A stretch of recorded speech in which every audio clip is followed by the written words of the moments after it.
Most people think acceptance means surrender. It doesn't. Acceptance without action is resignation. But real acceptance, the kind that changes you, that is the starting line, not the finish. And here is the mistake almost everyone makes: they hear the word acceptance and they hear giving up. They hear lying down. They hear letting the world roll over them while they whisper that it is fine. That is not acceptance. That is capitulation wearing a spiritual mask. And it is costing you everything. Because while you sit in your passive tolerance of things you could actually change, or while you rail against things you cannot, you are burning the only currency that matters. Your energy. Your attention. Your one short life. You still do not feel whole. You still do not feel like you. And the reason is simpler than you think. You have been sold a false binary. Either fight reality or fold to it. Either resist or resign. But the truth nobody wants to say out loud is that there is a third way. A way that is older than most philosophies and harder than both fighting and folding. It is this. Accept everything. Then act. Not accept and then collapse. Not accept and then cope. Accept and then move. Accept and then build. Accept and then choose. That is the thesis. That is the whole thing. Acceptance is not the end of your power. It is the doorway to it. Let me say it again because it is the sentence this entire conversation rests on. Acceptance is not the end of your power. It is the doorway to it. Now let's talk about why you keep getting this wrong. You wake up and within 60 seconds it starts. The phone. The notifications. The low-grade hum of anxiety that sits just beneath your skin like a vibration you cannot locate. And before you have even brushed your teeth, you are already at war. Not with anyone visible. With reality itself. With the fact that today is not the day you imagined. With the fact that your body is not the body you wanted. With the fact that your bank account, your relationships, your career, your life, they are not where you thought they would be by now. And so you begin the daily practice that almost every human being on this planet shares. The practice of wishing things were different. It is so universal that nobody even questions it. Of course you wish things were different. Of course you want the situation to change. That is just being human, right? Here is what nobody tells you. Wishing things were different is not neutral. It is not a harmless daydream. It is a tax. Every moment you spend wanting reality to be other than it is, you are paying for something that does not exist. You are funding a fantasy with the energy that could have gone into changing the actual situation. Think about it this way. Imagine you are standing in the rain. Cold, hard, relentless rain. And instead of moving, instead of finding shelter, instead of doing anything useful at all, you stand there shouting at the sky. Why is it raining? This should not be happening. I refuse to accept this rain. The rain does not care. The rain has never cared. The rain is not listening.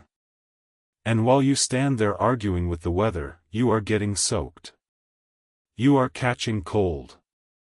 You are wasting the minutes you had to find cover. This is what most people do with their lives. They stand in the rain of their circumstances and argue with the sky. Epictetus understood this nearly 2,000 years ago. He was born a slave. He was crippled. He lived in exile. And he did not waste his time wishing the world were kinder. He built something instead. An architecture of the mind so precise that it has outlasted empires. His core insight was deceptively simple. Some things are within your control. Some things are not. And your suffering comes not from the things themselves but from your failure to distinguish between them.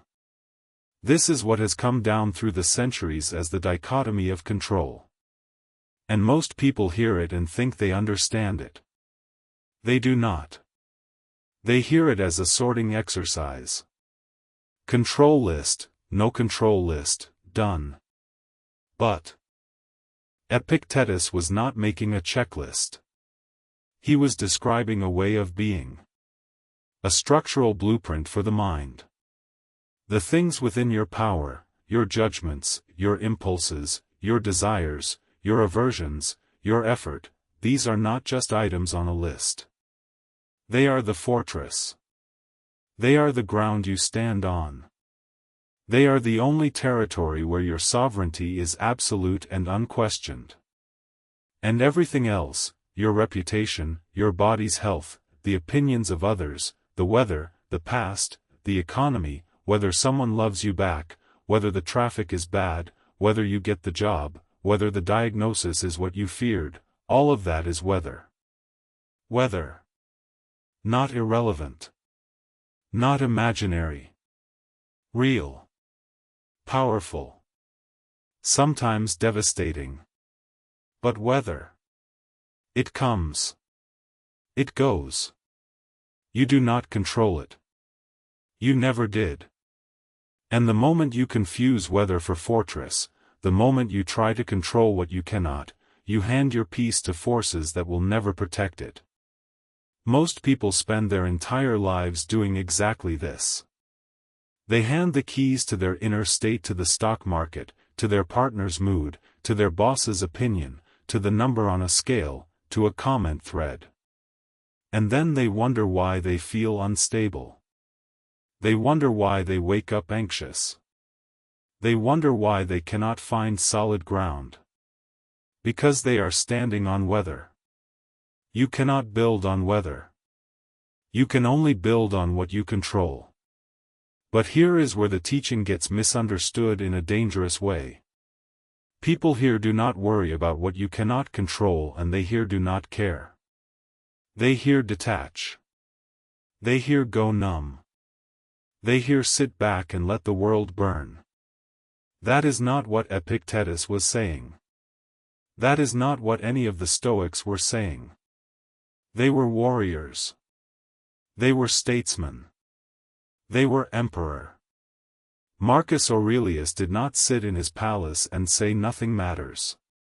He woke up every morning, wrote his private reminders to himself about the insignificance of death and reputation, and then he went out and governed an empire through plague, war, and betrayal. He accepted reality, fully, ruthlessly, and then he acted within it with everything he had. That is the pattern. That is the whole pattern. Accept what is. Then act on what you can.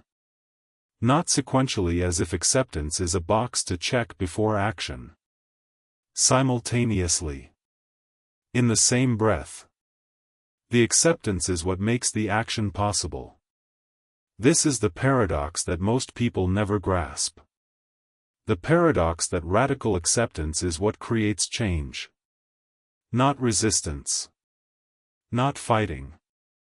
Not demanding that reality be different. Acceptance. Think about a pattern in your own life. Something you have been trying to change for years. Maybe it is a habit. Maybe it is a relationship dynamic. Maybe it is a tendency to procrastinate, to people please, to explode at the people you love, to shrink yourself in rooms where you should be loud. You have been fighting this pattern. You have been at war with it. And it is still there. Still running you. Still showing up in the same moments, the same way, every time. Here is why. Because resistance does not dissolve patterns. It reinforces them. When you fight a part of yourself, you give it energy. You give it reality. You confirm its importance. You say to that pattern, you are powerful enough that I must fight you. And the pattern says thank you. And it digs in deeper. This is something that Carl Jung understood with surgical clarity. He called it the shadow. The parts of yourself you refuse to accept do not disappear. They do not dissolve in the light of your disapproval. They go underground. They operate from the dark. And they run your life from beneath the surface while you sit above, congratulating yourself on having overcome them. You have not overcome them. You have buried them alive. And they are louder underground than they ever were in the open. So what is the alternative? The alternative is the thing that feels most dangerous. The thing every instinct screams against. You accept the pattern. You accept the habit. You accept the fear, the anger, the weakness, the craving. Not because you want it to stay. Not because you have decided it is good. You accept it because it is real. Because it is already here. Because pretending otherwise has not worked. Has not worked for years. Will never work. You stop fighting what is and something shifts. Not overnight. Not in a dramatic movie moment. But slowly, like a held breath releasing. The pattern loses its grip, not because you defeated it, but because you stopped feeding it with war. You stopped being its adversary. You became its witness. And a witness can do something an adversary cannot. A witness can see clearly. And clarity is where change begins. This is what the space between stimulus and response is really about. Viktor Frankl discovered this in a place where no one should have been able to discover anything. He was in a concentration camp. Everything had been taken. His family. His freedom. His name. His future.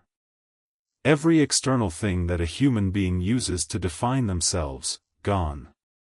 And in that total stripping away, he found something. Not a comfort. Not a consolation. A space. A gap between what happened to him and how he responded to it. A space that could not be taken because it was not external. It was the last territory of human freedom. The space between accepting a circumstance and choosing your response within it. That space.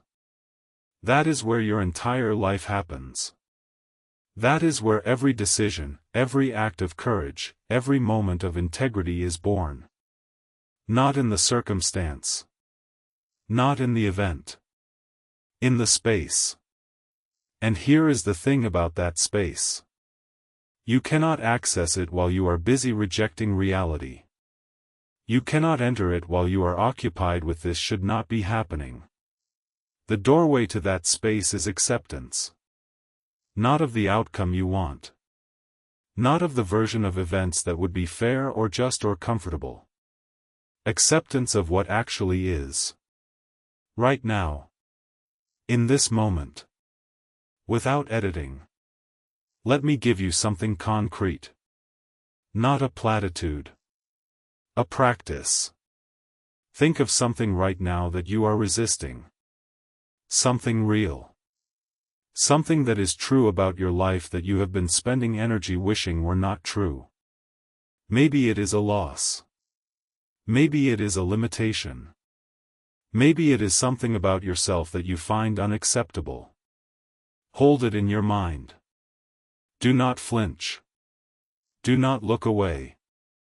Now say this to yourself, silently or out loud, it does not matter. This is what is happening. Not this is fine. Not this is good. Not this is meant to be. Just this is what is happening. Feel the difference. This is fine is a lie. This is good is a story. This is meant to be is a theology you may or may not believe. But this is what is happening. That is just a fact. And facts do not require your approval. They just are. Most people never arrive at this simple, bare statement. They live their entire lives in the space between what is and what they think should be. And that space is where suffering lives. Not in the event. Not in the circumstance. In the gap between reality and expectation. Close the gap and the suffering does not just decrease. It transforms. It becomes something else. Something usable. The pain is still there. The loss is still there. The limitation is still there. But the suffering, the extra layer of anguish that comes from insisting this should not be, that layer burns off. And what is left is clean. Clean pain. Clean difficulty. The kind you can actually work with. The kind that builds rather than destroys. Now here is where most teachings on acceptance stop. And it is exactly where they fail. Because they leave you with the acceptance and nothing else. They leave you sitting in your clean pain, aware of reality, no longer fighting it, and also not moving. And that is where acceptance becomes resignation. That is where the spiritual bypass happens. You feel peaceful because you have stopped fighting. But you have also stopped living. You have confused the starting line for the finish. Acceptance is not where you stop. It is where you start. It is the clearing of the ground so that you can build. It is the opening of the eyes so that you can see. It is the end of the war with reality so that your energy, all of it, every drop that was going into that war, is now available for something else. For action. For creation. For change. So let's talk about what engaged acceptance actually looks like. In practice. In your daily life. Not as a philosophy. As an operating system. First. When something difficult happens, your first move is not to solve it. Your first move is not to fix it, fight it, or flee it. Your first move is to name it. Accurately. Without distortion. Without the story you usually tell yourself about it. Something happened at work. Something was said. Something was lost. Name it. Not the interpretation. Not the meaning. The event. They said this. This happened. It cost this much. It takes this form. Just the facts. Not because facts are all that matter. They are not. But because facts are the ground. You cannot build a response on top of a story. Stories shift. Stories distort. Stories include the wound and the wound's interpretation and the interpretation's history and the history's unresolved pain from 20 years ago. Facts are clean. Start there. Second. Ask the question that Epictetus would ask. The only question that matters in any moment of difficulty. Is this within my control? Not partially. Not hypothetically. Right now. In this moment. Is there anything I can do about this? If the answer is yes, then do it. Not perfectly. Not with certainty. Not with the guarantee of success. Just do the thing that is in your power. Make the call. Send the message. Take the walk. Have the conversation. Do the work. If the answer is no, truly no, not no out of fear or fatigue, then this is weather. And you do not stand in weather and argue with it. You find shelter. You find the thing that is within your control and you pour yourself into it. Third. Stop demanding that reality match your preferences. This sounds simple. It is the hardest thing you will ever do. Because your preferences are not just desires. They are identities. You do not just want things to go well. You need them to go well because you have built your sense of self on their going well. And when they do not, when the thing you needed to happen does not happen, it is not just a disappointment. It is an identity crisis. This is why rejection hurts so much. This is why failure devastates. Not because the events themselves are unbearable. Because you have hitched your worth to the outcome. Epictetus saw this. He said, "Do not demand that events fit your desires. Desire events as they actually happen." People hear this and they think it means want bad things to happen. It does not. It means stop wanting reality to be something it is not. Stop spending your energy on a version of events that does not exist. And instead, bring your full attention and your full power to the version that does exist. The one in front of you. Right now. This is not passivity. This is the most radical form of engagement there is. Because you are no longer splitting your energy between what is and what should be. You are all in. On reality. On this moment. On what you can actually do. And that kind of focus is unstoppable. Let me tell you what this looks like in the real world. You lose your job. The natural response is to fight the reality of it. This should not have happened. It was unfair. I deserved better. And maybe all of that is true. Maybe it was unfair. Maybe you did deserve better. But here is the question. Does standing in that truth help you? Does arguing with the fairness of the universe pay your rent next month? The unfairness is weather. It is real. It is cold. It is soaking you. And the sky does not care about your opinion of it. Acceptance looks like this. I lost my job. This is what is happening. I did not choose it. I do not want it. But it is here. Now. What is within my control? My resume. My network. My daily routine. My decision about what to apply for and when. My choice about how to talk to my family. My refusal to let this define me. That is engaged acceptance. You accept the loss completely. You feel the grief. You do not numb it. You do not perform positivity. You let it move through you.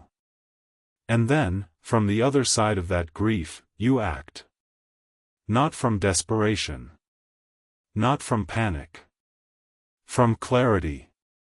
From the space that opens when you stop fighting what already is. Or take something more personal. Someone you love does not love you back. Or stops loving you back. Or never loved you back the way you needed. The natural response is to fight this. To try to earn it. To try to become worthy of it. To replay every conversation, every moment, searching for the thing you did wrong. The thing you could fix. As if love were a machine and you just need to find the broken part. Here is the truth nobody wants to say out loud. You cannot make someone love you. You cannot. And every ounce of energy you spend trying is an ounce stolen from your own life. Acceptance looks like this. This person does not love me the way I need to be loved. That is what is happening. I did not choose it. It is painful. I feel it fully. And now, what is within my control? Whether I stay. Whether I go. How I treat myself in the aftermath. Whether I build a life that does not depend on one person's approval for its foundation. Whether I learn to give myself the love I was trying to extract from them. That is engaged acceptance. Not cold. Not detached. grieving and clear at the same time. Heartbroken and decisive in the same breath. Do you see the pattern? In every case, the structure is the same. Accept what is. Feel what you feel. Then ask what is within your power. Then act. Not after the pain is gone. Not after you have processed everything. Not after you feel ready. You will never feel ready. That is not how readiness works. Readiness is a myth the mind tells itself to avoid action. You act while the pain is still there. You act while the acceptance is still fresh.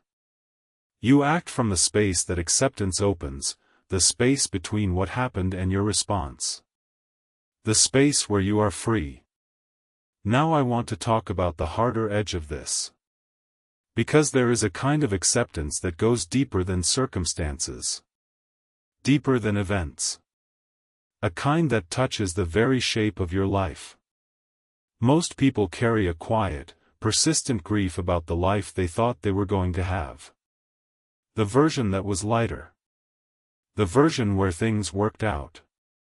The version where the wound did not happen, or the person did not leave, or the opportunity did not fall through, or the body did not break down, or the family was whole. And they carry this alternate life like a ghost beside them. Comparing. Measuring. Every real moment held up against the imaginary one and found lacking. This is the most expensive form of resistance there is. Because you are not just fighting one event. You are fighting the entire trajectory of your life. You are at war with fate itself. And fate will always win that war. Always. It has never lost. It will never lose. You are arguing with the rain about whether it should be raining, and the rain has been falling for years. The Stoics had a word for the alternative. Not a technique. Not a strategy. An orientation of the soul. A more fatty love of fate. Not tolerating what happens. Not enduring it. Loving it. Not because it is good. Not because it is fair. Because it is yours. Because it is what happened. Because the only life you can actually live is the one you have, not the one you imagined, and the distance between those two lives is the distance of your suffering. Close the distance and something extraordinary happens. You stop living in the ghost life. You stop measuring yourself against a person who does not exist. You stop mourning a future that was never promised. And you arrive, fully, completely, in the life that is actually here. With all of its weight. All of its scars. All of its unchosen roads. And you say this. This is my life. Not the one I ordered. Not the one I deserved. But this one. And I will live it with everything I have. That is a more fatty. That is the furthest thing from resignation. It is the most radical act of power a human being can perform. To look at everything that has happened to you, the losses, the betrayals, the failures, the accidents of birth and circumstance, and to say yes. Not because it does not hurt. Not because it is right. Because refusing to say yes has not changed a single thing. Has not healed a single wound. Has not returned a single hour. And saying yes, fully, without reservation, that is what frees you to act. To build. To create something from the material you were given rather than the material you wished you had been given. There is a difference between a builder and a dreamer. The dreamer sits with the blueprint and laments that the materials do not match. The builder looks at the materials, whatever they are, however rough, however different from the plan, and begins. The builder does not need the materials to be perfect. The builder needs to begin. Acceptance is what makes you a builder. And here is the paradox that ties all of this together. The paradox that the Stoics lived and that modern psychology has rediscovered under different names. When you stop resisting reality, reality becomes workable. When you stop fighting the pattern begins to dissolve. When you accept the circumstance loses its power to define you. Not because acceptance is magic. Because acceptance frees the energy that resistance was consuming. All of that energy, the energy you were spending on this should not be happening, why is this happening, when will this stop happening, all of it comes back to you. And you get to spend it on something that matters. On what is within your control. On the fortress. On the life you can actually build from here. This is why acceptance is the starting line, not the finish. It is not where you arrive after you have done the work. It is what makes the work possible. It is not the reward for change. It is the precondition for change. You accept so that you can act. You accept so that you can see clearly. You accept so that you can stop being a victim of reality and start being a participant in it. Now I want to give you a few more concrete practices. Things you can do today. Not abstract principles. Behaviors. Because the gap between understanding this and living it is the gap where most people fall. They hear the idea. They nod. They feel a moment of clarity. And then they go back to fighting the rain. So here is how you build the muscle. Practice 1. When you feel resistance rising, that tightness in your chest, that clenching in your jaw, that surge of this should not be happening, pause. Do not try to make the feeling go away. Do not try to be calm. Just pause and name the resistance. I am resisting this. That is all. Not I should not be resisting. Not I need to accept. Just I am resisting this. The naming itself is the beginning of acceptance. Because you cannot accept what you cannot see. And you cannot see what you will not name. Practice 2. Once a day, identify one thing you have been refusing to accept. It does not have to be large. It can be something trivial. The weather. Traffic. A minor inconvenience. A small disappointment. And say to yourself, directly, without dressing it up, I accept this. Not because I like it. Not because it is good. Because it is what is. And then notice what happens in your body. Notice the slight release. The tiny unclenching. That small movement, that is the space. That is the gap between stimulus and response. That is where your freedom lives. Practice 3. When you catch yourself replaying a past event, something that happened, something someone did, something you wish you had done differently, stop. Not by force. By observation. Notice that you are time traveling. Notice that you are spending this moment in a moment that no longer exists. And then gently, without judgment, bring yourself back. To now. To this room. To this breath. To the one place where action is possible. The past is weather. It already rained. You are standing in a puddle arguing about the storm. Step out of the puddle. Practice 4. This is the hardest one. When you are in a situation that is genuinely painful, not inconvenient, not annoying, genuinely painful, and you feel the pull to either fight it or numb it, try neither. Try sitting with it. Not forever. Not as a lifestyle. For a moment. Let the pain be pain. Let the loss be loss. Let the disappointment be disappointment. Without the story. Without the interpretation. Without the narrative about what it means about you or your life or your future.